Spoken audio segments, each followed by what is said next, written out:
బాక్స్లు బద్దలవుతున్నాయి, బౌండరీలు దాటుతున్నాయి.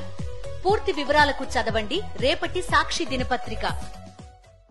కాకినాడ జిల్లాను ఏలేరు నిండా ముంచింది. దీంతో రైతులు అపారంగా నష్టపోయారు.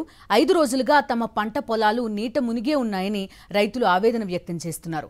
ఇక సీఎం చంద్రబాబు ప్రకటించిన పరిహారం 10,000 ఎందుకు సరిపోవని, తమకు పురుగుల మందే దిక్కని వాపోతున్నారు. మరింత సమాచారం మా ప్రతినిధి రాజు అందిస్తారు.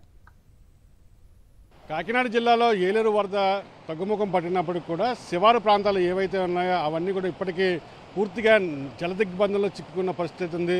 వేలాది ఎకరాల నీట మునిగాయి, అనేక గ్రామాలు జలదిగ్బంధంలో చిక్కుకున్న పరిస్థితి ఉంది. ప్రస్తుతం నేను పిఠాపురం నియోజకవర్గం కొత్తపల్లి మండలంలోని రమణక్కపేట ప్రాంతంలో ఉన్నాను. ఇక్కడ చూసినట్లయితే ఈ గ్రామం ఏలేరు వరదతో జలదిగ్బంధంతో చిక్కుకోవడంతో పాటుగా దాదాపు ఇక్కడ వేలాది ఎకరాల పంట అంతా కూడా పూర్తిగా నీట మునిగిన పరిస్థితి అయితే ఉంది. నా వెనక ఒకసారి మీకు చూపించే ప్రయత్నం చేస్తాను. ఇక్కడ చూసినట్లయితే ఏలేరు మిగులు జలాలతో ఈ ప్రాంతం అంతా దాదాపు వందలాది ఎకరాలంతా కూడా పూర్తిగా నీట మునిగి ఒక సరస్సును తలపిస్తున్న దృశ్యాలు మీకు విజువల్స్లో చూపించే ప్రయత్నం చేస్తాను. దాదాపు 4-5 రోజుల నుంచి కూడా వరద చుట్టుముట్టడంతో ఈ ప్రాంతం అంతా కూడా పూర్తిగా నీట మునిగింది. రైతాంగం అంతా తీవ్ర ఆందోళన ఉన్న పరిస్థితి అయితే ఉంది. మరోవైపు నిన్న ఏదైతే రాజుపాలెంలోని ముఖ్యమంత్రి చంద్రబాబు నాయుడు పర్యటించి ఎకరాకు 10,000, హెక్టార్కు 25,000 చొప్పున నష్టపరిహారం ఇచ్చి ఆదుకుంటామని రైతులకు చెప్పారు. మరి రైతాంగం ఏమంటుంది చంద్రబాబు చేసిన ప్రకటన మీద తెలుసుకునే ప్రయత్నం చేద్దాం. ప్రస్తుతం కొంతమంది ఈ రమణక్కపేటకు చెందినటువంటి కౌలు రైతులు ఉన్నారు. చెప్పయ్యా, ఎంత నువ్వు కౌలుకు తీసుకున్నావు, ఇప్పటివరకు ఎంత అయింది?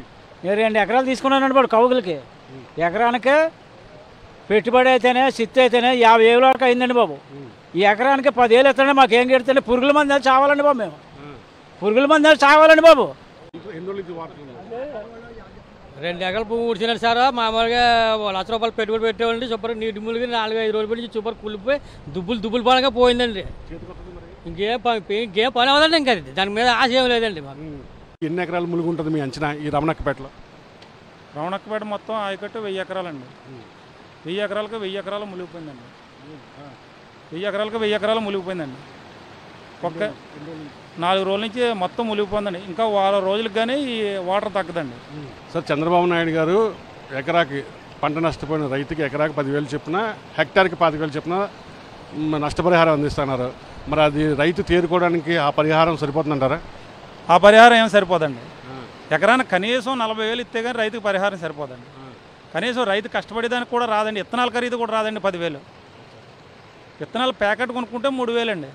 రైట్, ఇది మనం చూస్తున్నాం. వాస్తవంగా కౌలు రైతు అయితే తీవ్రంగా నష్టపోయిన పరిస్థితి అయితే కొత్తపల్లి మండలంలో కనిపిస్తుంది. ఎందుకంటే ఇప్పటికే 2 పంటలు కలిపి ఎకరాకు దాదాపు ₹50,000 శిస్తు కట్టారు. మొదటి పంటకు సంబంధించి ఇప్పటికే 3 దఫాలుగా పెట్టుబడి ₹30,000 వరకు పెట్టిన పరిస్థితి అయితే ఉంది.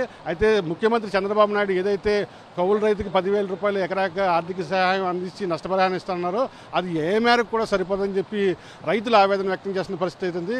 చివరికి పిఠాపురం ఎమ్మెల్యే పవన్ కళ్యాణ్ అన్న మమ్మల్ని ఆదుకోవాలని చెప్పి ఇక్కడ ఉన్నటువంటి రైతులు కోరుతున్న పరిస్థితి కనిపిస్తుంది. జర్నలిస్ట్ వెంకటరామతో కలిసి కర్సపేంటి రాజు, సాక్షి టీవీ, రమణక్కపేట గ్రామం నుండి.